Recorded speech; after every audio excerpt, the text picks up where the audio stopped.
യേശു മിശിഹായ്ക്ക് സ്തുതിയായിരിക്കട്ടെ. കുഷ്ഠരോഗിയായ ഒരു മനുഷ്യൻ യേശുവിന്റെ അടുക്കൽ വന്ന് അവന്റെ കാൽക്കൽ വീഴുന്നു.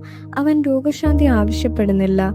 അവൻ, കർത്താവേ, നിനക്ക് മനസ്സുണ്ടെങ്കിൽ നിനക്കെന്നെ ശുദ്ധമാക്കാൻ കഴിയും എന്ന് വിളിച്ചു പറയുന്നു.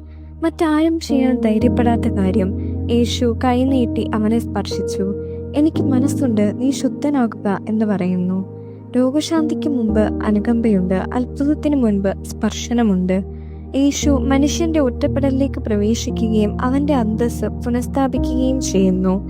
ദൈവം നമ്മെ കണ്ടുമുട്ടുന്നത് ഇങ്ങനെയാണ്, ദൂരെ നിന്നല്ല, മറിച്ച് അടുത്തു വന്ന് കാരുണ്യത്തോടെ. മറഞ്ഞിരിക്കുന്ന മുറിവുകളും ഭയങ്ങളും മറ്റുള്ളവരിൽ നിന്ന് അകറ്റി നിർത്തുന്ന മേഖലകളും നമ്മളും വഹിക്കുന്നു.